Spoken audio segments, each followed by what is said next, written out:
Everyone, welcome back to my channel. I hope you all are doing well. आज का हमारा topic है आत्मकारक।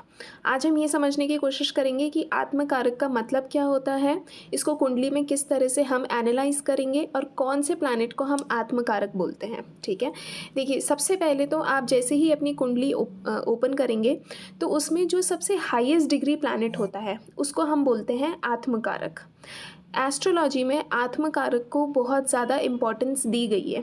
अब ऐसा क्यों है? क्योंकि देखिए आत्मकारक आपके पास्ट लाइफ कर्मा को शो करता है। ठीक है, आपके पास्ट लाइफ के कौन से कर्म, ऐसे कौन से कर्म हैं जो कि पेंडिंग रह गए हैं। ठीक है, उन सभी कर्मा को आत्मकारक शो करता है, तो इसीलिए आत्मकारक को समझना बहुत ज़्यादा ज़रूरी है। तो आपकी कुंडली में जो भी प्लैनेट सबसे हाईएस्ट डिग्री पर होगा वो होगा आपका आत्मकारक। अब वो कोई सा भी हो सकता है, इसमें हम राहु और केतु को ऐड नहीं करते हैं। ठीक है, राहु केतु को छोड़कर जितने भी प्लैनेट्स हैं, सूर्य, चंद्रमा, गुरु, मंगल, शुक्र, बुध, ठीक है, और शनि, ठीक है, इन सभी प्लैनेट्स को हम कंसिडर करेंगे। अब देखिए इनमें से जो भी प्लैनेट आपका आत्मकारक होगा वो आपके D1 चार्ट में, मतलब आपके लगन चार्ट में किस घर में प्लेस्ड है, किस राशि में प्लेस्ड है, किस नक्षत्र में प्लेस्ड है, इसको समझना बहुत ज़्यादा इम्पॉर्टेंट है। आज इस वीडियो में मैं आपको बताऊंगी कि आप किस तरह से इस चीज़ को डिकोड कर सकते हैं।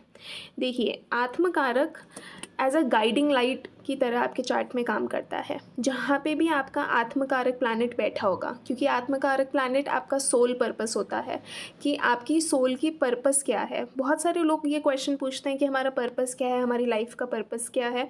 तो अगर आप अपनी कुंडली अगर आप देख सकते हैं तो उसमें आप देखिएगा आपका हाईएस्ट डिग्री प्लैनेट किस घर में प्लेस्ड है, तो उससे आप बहुत ईजीली चीज़ों को डिकोड कर सकते हैं।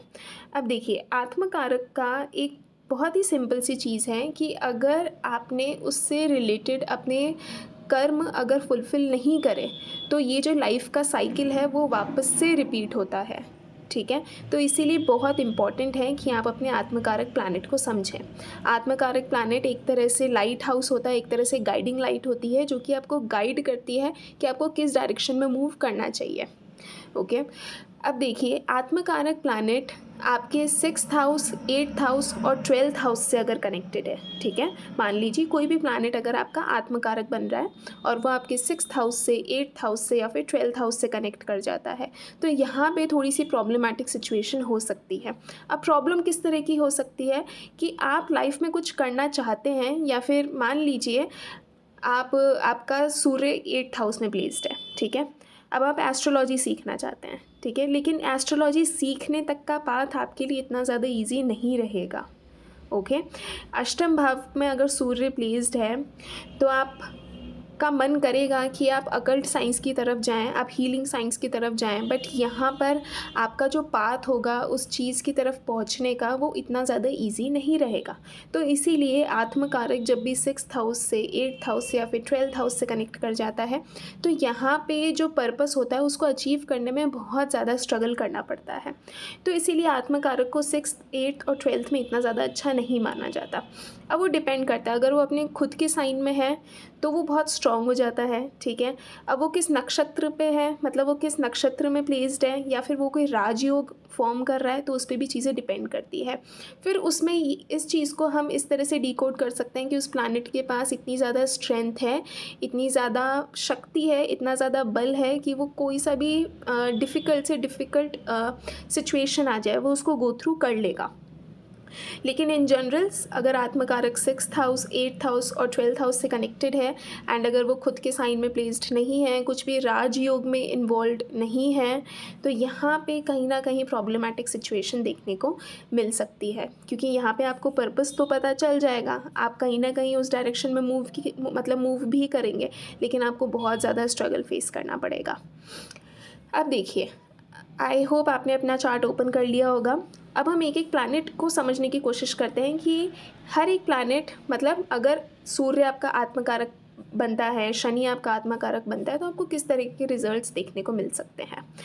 अब देखिए बेसिक कॉन्सेप्ट को आपको पकड़ के चलना है कि आत्मकारक मतलब पेंडिंग कर्म। ठीक है, आपकी सोल का पर्पस। ओके, तो आप में ऑटोमेटिकली ये सारी चीज़ें ऑलरेडी होंगी। ओके, अब मान लीजिए अगर आपका सूर्य आत्मकारक बनता है, तो ऐसे लोगों में बहुत ज़्यादा कॉन्फिडेंस आपको देखने को मिलेगा। अब मैं ये बात कर रही हूँ कि सूर्य आपका अच्छी कंडीशन में प्लेस्ड हो, खुद की राशि में प्लेस्ड हो, केंद्र भावों में प्लेस्ड हो, ठीक है। फोर्थ हाउस में नहीं होना चाहिए, फोर्थ हाउस में सूर्य को इतना अच्छा नहीं माना जाता।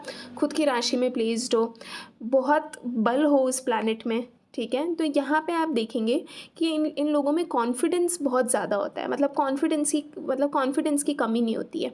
ये अगर किसी ग्रुप में भी बैठे होंगे तो यहाँ पे आप फील करेंगे कि अगर ये किसी ग्रुप में भी जाके बैठ जाते हैं तो इनके आसपास के लोगों को भी कॉन्फिडेंस मिलने लग जाता है, मतलब इनके थ्रू लोगों को कॉन्फिडेंस मिलता है। ओके, लेकिन अगर यही सूर्य अगर ख़राब हो जाए तो यहाँ पे आपको ईगो से रिलेटेड प्रॉब्लम देखने को मिल सकती है, ठीक है। यहाँ पे इन लोगों में थोड़ा ईगो रिलेटेड, बहुत जल्दी इनका ईगो हर्ट हो जाता है, तो इसीलिए सूर्य को इस तरह से समझना ज़रूरी है।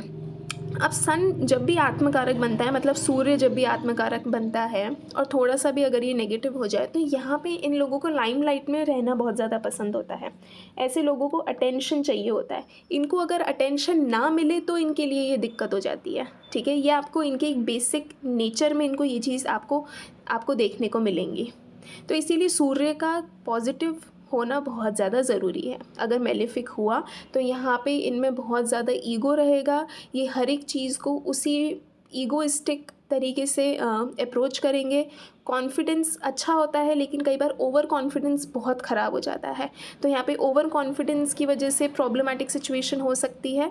लेकिन सूर्य जब भी आत्मकारक बनता है और पॉजिटिव होता है तो ऐसे लोग बहुत कॉन्फिडेंट होते हैं, इनकी पर्सनैलिटी काफ़ी अच्छी होती है। एंड क्योंकि देखिए आत्मकारक है, ठीक है, आत्मकारक ऑटोमेटिकली आपके शरीर में उस चीज़ की ऊर्जा को बहुत ज़्यादा बढ़ा देता है, उस प्लैनेट की सिग्निफिकेंस को बहुत ज़्यादा इंक्रीज़ कर देता है। ओके, अब मान लीजिए किसी का शुक्र आत्मकारक है। ओके, शुक्र आत्मकारक क्या करता है, ऐसे लोगों को लग्जरी का काफ़ी ज़्यादा शौक़ होगा, ऐसे लोगों को कंफर्ट का काफ़ी ज़्यादा शौक़ होगा। शुक्र अगर बहुत ही अच्छी डिग्निटी में हो, ठीक है, क्योंकि प्लैनेट की डिग्निटी को समझना बहुत ज़्यादा ज़रूरी है, ठीक है। शुक्र अगर बहुत ही अच्छी डिग्निटी में हो तो ये लोग क्रिएटिविटी में काफ़ी अच्छा कर सकते हैं। शुक्र अगर चंद्रमा से कनेक्ट कर जाएँ तो ये आर्टिस्टिक फील्ड में भी बहुत अच्छा कर सकते हैं। लेकिन अगर शुक्र यहाँ पे राहु के इन्फ्लुएंस में आ जाए, ठीक है, तो ऐसे लोग फिर बहुत ही ज़्यादा हाई एंड प्रोडक्ट्स का इनको शौक़ होगा। मतलब अगर ये ब्रांड्स की भी बात करेंगे तो ये टॉप से टॉप ब्रांड के बारे में बात करेंगे, ठीक है। मतलब राहु क्या करता है, राहु हर एक चीज़ को बढ़ा देता है, ठीक है, एक्सपैंड कर देता है। ओके, तो यहाँ पे शुक्र की जो भी चीज़ें होंगी राहु उस चीज़ को मल्टीप्लाई कर देता है, तो फिर ये कहीं ना कहीं नेगेटिव साइड आपको रिजल्ट देखने को मिल सकता है। लेकिन शुक्र जिसका भी आत्मकारक होता है और पॉजिटिव होता है, ऐसे लोग काफ़ी ही अच्छे दिखते हैं, बहुत खूबसूरत होते हैं और इनको लग्जरी का काफ़ी ज़्यादा शौक़ होता है, बहुत क्रिएटिव होते हैं एंड इनके पास पैसे की कमी नहीं होती है, ठीक है। सबसे इम्पॉर्टेंट चीज़, क्योंकि शुक्र सेकंड हाउस को भी रूल करता है, सेवन्थ हाउस को भी रूल करता है, तो यहाँ पर इनके पास पैसे की कमी नहीं होती अगर शुक्र यहाँ पे आत्मकारक है और पॉजिटिवली प्लेस्ड है तो। अब अगर चंद्रमा की बात करें तो चंद्रमा क्या करता है, देखिए चंद्रमा आपकी इमोशंस का कारक है, आपकी मदर को शो करता है आपका चंद्रमा। ऐसे लोगों को इमोशनल स्टेबिलिटी प्रोवाइड कर सकते हैं, ठीक है। अब मैंने आत्मकारक का जो मतलब था वो आपको क्या बताया था कि आपका पर्पस क्या है, ठीक है। ये चंद्रमा अगर आपका आत्मकारक बनता है और आपके चार्ट में बहुत अच्छी तरह से प्लेस्ड है तो आप लोगों को इमोशनल स्टेबिलिटी प्रोवाइड करेंगे, ठीक है। आप लोगों के लिए ऐसी चीज़ें करेंगे जिससे उनको इमोशनली काफ़ी अच्छा फील होगा। ओके, यही अभी जैसे शुक्र आत्मकारक था, ठीक है, तो शुक्र आत्मकारक है तो ये लोग आर्टिस्टिक फील्ड में या फिर जो लग्जरी से रिलेटेड जितनी भी चीज़ें होती हैं, ठीक है, तो उनमें ये लोग बहुत अच्छा कर सकते हैं, ये लोगों को वो चीज़ प्रोवाइड करेंगे। लेकिन अगर चंद्रमा आत्मकारक है तो यहाँ पर आप लोगों को इमोशनल स्टेबिलिटी प्रोवाइड करेंगे, आप लोगों को इमोशनली बहुत अच्छे से समझ पाएंगे, ठीक है, क्योंकि आप में वो क्वालिटी ऑलरेडी है। लेकिन अगर यही चंद्रमा अगर पीड़ित हो जाए या इसका मतलब अगर ये थोड़ा सा भी अगर राहु केतु शनि इनके प्रभाव में आ जाए या फिर मंगल के प्रभाव में भी, तो यहाँ पे आपको क्या देखने को मिलेगा कि आप तो लोगों की बातें सुन रहे हैं, आप लोगों का जो दुख होता है आप उसको समझ पा रहे हैं, लेकिन आपका दुख कोई नहीं समझ पाएगा, ठीक है? आपको ये सारी प्रॉब्लम देखने को मिल सकती है। आप खुद की इमोशंस को नहीं समझ पा रहे हैं, लेकिन आप दूसरों के इमोशंस को समझ पा रहे हैं, ठीक है? आप लोगों के इमोशंस को समझ रहे हैं, लेकिन कोई आपके इमोशंस नहीं समझ पा रहा, तो ये चीज़ें आपको देखने को मिल सकती है। लेकिन अगर चंद्रमा आत्मकारक है, ऐसे लोग बहुत अच्छे आर्टिस्ट बन सकते हैं। क्योंकि देखिए, शुक्र और चंद्रमा में क्या डिफरेंस है। शुक्र आपको जैसे फैशन डिज़ाइनिंग या फिर जितने भी हाई एंड प्रोडक्ट्स होते हैं उनमें आपको एक क्रिएटिविटी प्रोवाइड करेगा, ठीक है। मीडिया इंडस्ट्री में भी आपको क्रिएटिविटी प्रोवाइड करेगा, अगर कहीं ना कहीं बुध या फिर राहु का इन्फ्लुएंस है तो। लेकिन जो चंद्रमा है वो आपको आर्टिस्टिक स्किल्स देगा, जैसे पेंटिंग, सिंगिंग, ठीक है। क्योंकि अगर आप देखेंगे कि जो बहुत अच्छी पेंटिंग्स होती हैं, ठीक है, वो किसी ना किसी इमोशन से कनेक्टेड रहती है, ठीक है। कोई इंसान अगर पेंटिंग में अपनी इमोशंस डालता है तो वो पेंटिंग बहुत ही ज़्यादा खूबसूरत बनती है। सिमिलरली अगर हम सिंगिंग इंडस्ट्री को समझें, ठीक है, मतलब म्यूज़िक इंडस्ट्री को अगर हम समझें, तो वहाँ पर इंसान जितना इमोशन, मतलब जितने इमोशंस को उस गाने के साथ कनेक्ट करता है, उतना ही अच्छा वो गाना बनता है। समझ रहे हैं? तो इसीलिए यहाँ पर जो चंद्रमा है वो काफ़ी ही अच्छी आर्टिस्टिक स्किल प्रोवाइड करता है, स्पेशली जब बात आती है आपकी इमोशंस को शो करने की।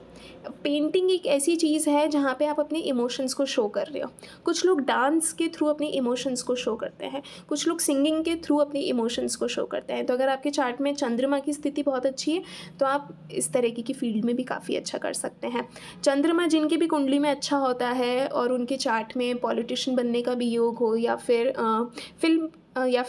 फिल्म इंडस्ट्री में जाने का योग हो, तो ऐसे लोगों को मैसिव फेम मिलता है। मतलब लोग इनसे बहुत ज़्यादा प्यार करते हैं क्योंकि ये लोगों को इमोशनल स्टेबिलिटी प्रोवाइड कर रहे हैं, ठीक है। तो आप इस चीज़ के थ्रू आप समझ सकते हैं। वही जैसे सूर्य में एक पॉइंट रह गया था। अब सूर्य वाले में क्या था कि सूर्य में मैंने बताया था कि आप लोगों को कॉन्फिडेंस प्रोवाइड करेंगे, आपके थ्रू लोगों को कॉन्फिडेंस प्रोवाइड होगा, ठीक है। ऐसे लोग आपको गवर्नमेंट जॉब्स में देखने को मिलेंगे, ऐसे लोग आपको बहुत अच्छे पॉलिटिशियंस भी देखने को मिल सकते हैं। बहुत सारे पॉलिटिशियन, बहुत सारे गवर्नमेंट जॉब में जो लोग होते हैं उनका सूर्य हाईएस्ट डिग्री पर होता है, क्योंकि आप वो चीज़ प्रोवाइड करने आए हैं। ओके, अब हम नेक्स्ट बात करेंगे शनि के बारे में, ठीक है। शनि के बारे में हमने डिस्कस नहीं करा है। अब देखिए, शनि जब भी आत्मकारक बनता है तो यहाँ पे एक चीज़ को समझना बहुत ज़्यादा ज़रूरी है। शनि क्या है? शनि आपके कर्मों को शो करता है, ठीक है। शनि आपके हार्डवर्क को शो करता है। जिसका भी शनि आत्मकारक बनता है और पॉजिटिव होता है, ऐसे लोग बहुत हार्ड वर्किंग होते हैं। इनको सक्सेस थोड़ा सा लेट मिल सकती है, बट ऐसे लोग बहुत ज़्यादा मेहनती होते हैं और ये लोग लेज़ीनेस, मतलब इनमें प्रोक्रेस्टिनेशन नहीं होता है। ओके, देखिए, शनि एक ऐसा प्लैनेट है जिसमें अगर ज़रा सा भी पर्सन अगर प्रोक्रेस्टिनेट करे तो वो बहुत मैसिवली बढ़ जाता है। अब मैं इसको आपको समझाने की कोशिश करती हूँ। मान लीजिए आप कोई काम कर रहे हैं, ओके। अब वो काम आप रेगुलरली कर रहे हैं, ठीक है। आपने 10 दिन वो काम लगातार करा, ओके। उसके बाद आपने सोचा मैं 2 दिन का ब्रेक ले लेता हूँ, 3 दिन का ब्रेक ले लेता हूँ। आपको पता भी नहीं चलेगा और वो ब्रेक आपका 6, 7, 8, 9, 10 दिन का हो जाएगा। तो है ना, यहाँ पर एक बहुत ही प्रॉब्लमेटिक सिचुएशन आती है कि शनि जब हार्डवर्क करता है तो वो, मतलब शनि जिनका भी आत्मकारक होता है, वो जब काम करते हैं तो वो फुल्ली फोकस्ड रहते हैं। लेकिन जब वो एक बार प्रोक्रेस्टिनेट करने लगते हैं तो उनका प्रोक्रेस्टिनेशन चलता ही जाता है, फिर ये साइकिल एंड ही नहीं होती है। तो इसीलिए आपको ये चीज़ समझना बहुत ज़्यादा ज़रूरी है कि आपको लेज़ीनेस से बचना है, आपको प्रोक्रेस्टिनेशन से बचना है, ठीक है। तभी आपको आपके प्रोफेशन में, क्योंकि शनि कर्म कारक है, ठीक है, शनि आपको आपके हार्डवर्क के अकॉर्डिंग रिजल्ट प्रोवाइड करेगा। एंड जिनका भी शनि आत्मकारक होता है, ये जितना हार्डवर्क करते हैं इनको डेफिनेटली उस चीज़ का रिजल्ट मिलता है। शनि आत्मकारक हैं तो मतलब आप सोसाइटी के लिए, आप जो भी लोअर कैटेगरी में जितने भी लोग आते हैं उनके लिए आप काम करेंगे, उनको किस तरह से आगे बढ़ाना है, ठीक है। उस साइड आप जॉब कर सकते हैं। जितने भी पब्लिक सेक्टर्स वाली जितनी भी जॉब्स होती हैं वहाँ पर आपको शनि आत्मकारक वाले लोग देखने को मिलेंगे। का काफ़ी ज़्यादा शौक़ होता है, जिनका भी शनि आत्मकारक होता है इनको शूज़ का काफ़ी शौक़ होता है। ये अपने शूज़ को बहुत ज़्यादा साफ़ रखते हैं अगर शनि अच्छा है तो, ठीक है। और ये एज़ अ रेमेडी भी मतलब ये एज़ अ रेमेडी भी आपके लिए वर्क करेगा कि अगर शनि आपका आत्मकारक है, आप अपने शूज़ को हमेशा नीट एंड क्लीन रखें, एकदम साफ़ सुथरा रहें, ओके। अब देखिए, अब नेक्स्ट हम बात करेंगे मरकरी के बारे में। मरकरी जब भी आत्मकारक बनता है, तो मरकरी यहाँ पे मतलब बुध, ठीक है? बुध जब भी आत्मकारक बनता है तो इनका कर्म जुड़ जाता है कम्युनिकेशन से रिलेटेड, ठीक है? ये लोगों से किस तरह से बात करते हैं, इनकी कम्युनिकेशन स्किल्स कितनी अच्छी है। इनफैक्ट ये लोगों को कम्युनिकेट करना भी सिखा सकते हैं, ओके? ऐसे लोगों में बहुत ज़्यादा ज़रूरी है, अगर मरकरी आपका आत्मकारक है, बहुत ज़्यादा ज़रूरी है आप लोगों के लिए कि आप कुछ ना कुछ स्किल अपने अंदर डेवलप करते रहें, ठीक है? आप नई चीज़ें सीखते रहिए, ओके? क्योंकि mercury is all about learning, okay? जिनका भी मरकरी आत्मकारक होता है और बहुत अच्छा होता है, ऐसे लोग बिज़नेस में काफ़ी अच्छा करते हैं। ये लोग ऑडिट, अकाउंट्स, इन सारी सर्विसेज में भी ये लोग बहुत अच्छा करते हैं। मान लीजिए अगर मरकरी आपके चार्ट में मरकरी आत्मकारक है और वो सूर्य से कनेक्ट कर जाए, तो ये आपको गवर्नमेंट के ऑडिट डिपार्टमेंट में आपको देखने को मिल सकते हैं, ठीक है? तो मरकरी आत्मकारक बहुत अच्छी चीज़ है, बहुत एक्सपर्ट होते हैं ऐसे लोग कम्युनिकेट करने में। ये अपनी एज से काफ़ी ज़्यादा यंग दिखते हैं, ओके? अगर मरकरी इनके चार्ट में काफ़ी ही अच्छा है तो इनकी स्किन काफ़ी अच्छी होती है, ओके? तो ये चीज़ें आपको देखने को मिल सकती है। लेकिन अगर मरकरी इनके चार्ट में नेगेटिवली प्लेस्ड है तो यहाँ पे एक बहुत ही प्रॉब्लमैटिक सिचुएशन है कि इनके कम्युनिकेशन की वजह से चीज़ें बिगड़ सकती हैं। सॉरी। तो यहाँ पर इनके कम्युनिकेशन की वजह से चीज़ें बिगड़ सकती हैं, तो इस चीज़ का इनको बहुत ज़्यादा ध्यान रखना है। अब हम बात करेंगे जुपिटर अगर आपका आत्मकारक है। देखिए, जुपिटर जिसका भी आत्मकारक होता है, इनकी लाइफ का मेन पर्पस होता है अच्छे कर्म करना, लोगों को गाइड करना, ठीक है? लोगों को सही एडवाइस प्रोवाइड करना। इसीलिए आप देखेंगे जिनका भी जुपिटर आत्मकारक होता है, ये लोग एडवाइज़र वाली जॉब में होते हैं, ठीक है? जहाँ पे ये एडवाइस प्रोवाइड कर सकें। ये कंसल्टिंग फील्ड में भी हो सकते हैं, ओके? जहाँ पे ये लोगों को कंसल्ट करें, उनको गाइड करें कि उनको किस डायरेक्शन में काम करना चाहिए। एंड अगर ये नहीं भी चाहेंगे ना, तो भी लोग इनके पास ऑटोमेटिकली आएंगे गाइडेंस के लिए। ये आपको ज़रूर देखने को मिलेगा।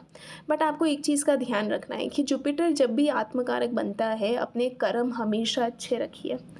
और जुपिटर स्पेशली अगर आपके चार्ट में बहुत अच्छी कंडीशन में है और आपका आत्मकारक भी है, आप जितना अच्छा कर्म करेंगे, आपको बहुत अच्छे रिजल्ट्स आपको अपनी लाइफ में देखने को मिलेंगे, ठीक है? एंड ट्रस्ट मी, जिनका भी जुपिटर आत्मकारक होता है, ये लोगों को जो एडवाइस देंगे वो उनके लिए काम करेगी। लेकिन यही अगर जुपिटर मेलेफिक हो जाए तो इनकी दी हुई एडवाइस लोगों के लिए ऑपोजिट वे में काम कर सकती है। एंड अगर इनने छल कपट वाला अगर इनका मन रहा तो ये जुपिटर फिर इनको नेगेटिव रिजल्ट प्रोवाइड करेगा, ठीक है? तो इसीलिए प्लैनेट की डिग्निटी को समझना बहुत ज़्यादा ज़रूरी है। बट जुपिटर जिनका भी आत्मकारक होता है, एक्सीलेंट काउंसलर्स, ठीक है? बहुत अच्छे एडवाइज़र्स होते हैं, बहुत अच्छे से गाइड करते हैं इन लोगों को। अब यही अगर हम मार्स की बात करें, वैसे जुपिटर जिनका भी आत्मकारक होता है, ये बहुत अच्छे टीचर बन सकते हैं, ठीक है? बहुत अच्छे गुरु बन सकते हैं। अब हम बात करेंगे मार्स अगर आपका आत्मकारक है तो। मार्स जिनका भी आत्मकारक होता है, ऐसे लोग पुलिस, आर्मी, ठीक है? उन सभी फील्ड्स में आपको देखने को मिलेंगे जहाँ पे प्रोटेक्शन प्रोवाइड होती है, जहाँ पे लोगों को प्रोटेक्ट करने की बात आती है। उन सभी फील्ड में आपको मार्स आत्मकारक वाले देखने को मिलेंगे। हमें लगता है कि सूर्य डोमिनेट करता है, ठीक है? लेकिन अगर आप बहुत ही बारीकी से अगर आप इस चीज़ को नोटिस करेंगे तो मार्स जिनका बहुत ज़्यादा पावरफुल होता है, वो सूर्य से भी ज़्यादा डोमिनेट करते हैं, ओके? देखिए, सूर्य में क्या होता है, सूर्य में बहुत ज़्यादा ईगो वाला प्रॉब्लम आपको देखने को मिलेगा, ओवर कॉन्फिडेंस का प्रॉब्लम देखने को मिलेगा। But when it comes to dominating, तो यहाँ पे मार्स जिनकी भी कुंडली में बहुत ज़्यादा स्ट्रांग होता है और आत्मकारक हो के बहुत ज़्यादा स्ट्रांग हो जाता है, मतलब खुद की राशि में प्लेस्ड है, 10th हाउस में प्लेस्ड है, तो ऐसे लोग बहुत ज़्यादा मतलब डोमिनेटिंग नेचर के हो जाते हैं, ओके? ऐसे लोग आपको स्पोर्ट्स में काफ़ी अच्छा करते हुए दिखेंगे। इनका बॉडी का जो बिल्ड होता है वो काफ़ी ही अच्छा होता है, इनकी फ़िज़ीक काफ़ी अच्छी होती है। ऐसे लोगों को जिम करना चाहिए, स्पोर्ट्स में रहना चाहिए। एंड ये जितनी भी ऐसी जॉब्स होती हैं, पुलिस, आर्मी, इन सभी जॉब्स, मतलब वो जो भी जॉब जो कि प्रोटेक्शन प्रोवाइड करती है लोगों को, ठीक है? लोगों को सुरक्षित रखने का जो काम करती है, उस फील्ड में ये काम करेंगे तो बहुत अच्छा इनके लिए रहेगा। लेकिन मार्स अगर मेलेफिक हुआ, मार्स अगर स्कॉर्पियो में है, ठीक है? तो ये बहुत अच्छे सर्जन भी बन सकते हैं। अब उसके लिए आपके खुद के चार्ट में भी बहुत अच्छे योग होने चाहिए। लेकिन मार्स अगर यहाँ पे मेलेफिक हुआ तो यहाँ पे एंगर इश्यूज़ हो सकते हैं, ठीक है। यहाँ पे ये डोमिनेट करेंगे बट ये गलत वे में डोमिनेट करेंगे, जिसकी वजह से लोग इनसे परेशान हो जाएंगे। तो इस चीज़ को समझना बहुत ज़्यादा ज़रूरी है कि मार्स की डिग्निटी कैसी है, प्लैनेट की डिग्निटी कैसी है। आई गेस मैंने सारे प्लैनेट्स को कवर कर लिया है। एंड देखिए, बहुत बेसिक चीज़ यही है कि जो भी प्लैनेट आपका आत्मकारक बनता है, आप उसको स्टडी करिए, वो किस साइन में प्लेस्ड है, वो किस हाउस में प्लेस्ड है, ठीक है। वो जो प्लैनेट है वो ऑलरेडी आपकी बॉडी में उसकी जो सिग्निफिकेंस है वो ऑलरेडी बहुत ज़्यादा है। जैसे कि अभी मैंने बताया, ठीक है, जिनका भी चंद्रमा आत्मकारक होता है वो सारे ट्रेड्स मैंने बताए, जिनका मंगल आत्मकारक होता है वो सारे ट्रेड्स भी मैंने बताए। अब आपको ये देखना है कि वो आत्मकारक किस घर से जुड़ा हुआ है, ठीक है। मान लीजिए, जैसा मैंने आपको फर्स्ट में एग्जाम्पल दिया था, मान लीजिए कि सूर्य आपका 8th हाउस में प्लेस्ड है, ठीक है। और एग्जाम्पल देती हूँ कि बुध के साथ प्लेस्ड है, ठीक है। तो यहाँ पे क्या होगा, सूर्य आत्मकारक है, बुध के साथ प्लेस्ड है, तो यहाँ पे इस पर्सन को अकल्ट साइंस में इसको इंटरेस्ट होगा, ठीक है। लेकिन यहाँ पे मरकरी के भी ट्रेड्स ज़रूर आपको देखने को मिलेंगे। सूर्य मैंने जैसे बताया था कि गवर्नमेंट जॉब में हो सकते हैं, अब इसको मरकरी के साथ कंबाइन कर देंगे तो ऐसे लोग ऑडिट डिपार्टमेंट में आपको देखने को मिल सकते हैं। तो इस तरह से आपको चीज़ों को डिकोड करना पड़ेगा। इसीलिए आप अपने चार्ट को ओपन करिए, उसमें देखिए हाईएस्ट डिग्री प्लैनेट कौन सा है और उसको आप स्टडी करने की कोशिश करिए। एंड डेफिनेटली जो भी प्लैनेट आपका हाईएस्ट डिग्री होगा, उस प्लैनेट के जितने भी ट्रेड्स होंगे वो आपको खुद में देखने को मिलेंगे। सूर्य होगा तो आपको सूर्य वाली क्वालिटी, मतलब आपको क्वालिटीज़ देखने को मिलेंगी। अगर मंगल होगा तो मंगल वाली क्वालिटीज़ आपको देखने को मिलेंगी। मरकरी होगा तो ऑलरेडी आप बहुत ज़्यादा बात करते होंगे, ठीक है। लेकिन अब आपको अपनी जो लाइफ का जो डायरेक्शन है उसको कैसे आपको समझना है। अब उस प्लैनेट को आप देखिए, वो कौन से घर में प्लेस्ड है, किस राशि में प्लेस्ड है, और कौन से और प्लैनेट्स उसके साथ कंजंक्शन में हैं, ठीक है। इससे आपको बहुत इजीली पर्पस पता चलेगा और एक डायरेक्शन पता चलेगी कि आपको किस डायरेक्शन में अपना काम करना चाहिए। तो ये छोटा सा डिस्कशन था आत्मकारक के ऊपर। मैं आगे वीडियो लेकर आऊँगी जिसमें आत्मकारक को डिफरेंट हाउसेस में हम डिस्कस करेंगे, ठीक है। बट आज के लिए आप इतना समझिए कि ये प्लैनेट्स हैं, इनके ये सारे ट्रेड्स होते हैं। अब आप अपने चार्ट में देखिए, अप्लाई करिए, क्या ये ट्रेड्स आपको खुद में देखने को मिलते हैं या नहीं मिलते हैं, और थोड़ा आप स्टडी करने का ट्राई करिए कि वो कौन से हाउस में प्लेस्ड है। बाकी नेक्स्ट वीडियो में डेफिनेटली हम हाउस वाइज हर एक प्लैनेट के बारे में डिस्कशन करेंगे। आई होप आपको ये वीडियो अच्छा लगा हो, then don't forget to like, comment, share and subscribe this channel. I will see you in the next one.